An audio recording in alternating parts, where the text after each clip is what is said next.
የኔትፍሊክስ ማስታወቂያ ሌላ ሌቭል ላይ ደርሷል። ከላይ የምትመለከቱት በኔትፍሊክስ ዘላስት ሃውስ ስለሚለው ፊልሙ የተሰራ አዲስ ማስታወቂያ ሲሆን ታዲያ የማስታወቂያ እንግዲህ የተሰራው በምዕራባዊ ሆሊውድ በሚገኝ አንድ 30 ጫማ ከፍታ ላይ በሚገኝ ቢልቦርድ ላይ ነው።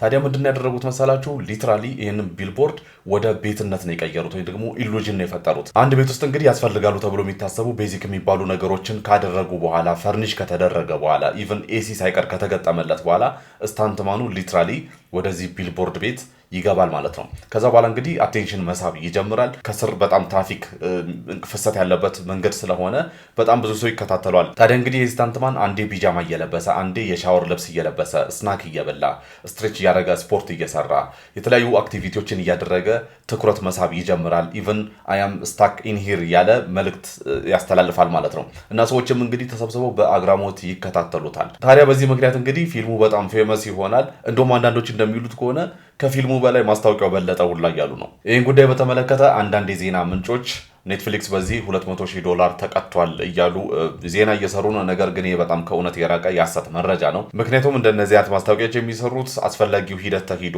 ሌጋል ፕሮሲጀሮች ተጠብቀው ከዛ ሲቀጥል ለከተማው የሚገባው ክፍያ ተከፍሎ ነው የሚሰራው እና ስለዚህ ይሄ ከእውነት የራቀ የሐሰት መረጃ ነው። ነገር ግን ይህ ማስታወቂያ በአይነቱ ልዩ የተባለ ማስታወቂያ ተብሎ በጣም እየተደነቀ ይገኛል። እናንተም እስኪ ስለዚህ ማስታወቂያ የተሰማችሁን ሀሳብ አስተያየት ኮሜንት ላይ አስቀምጡልኝ።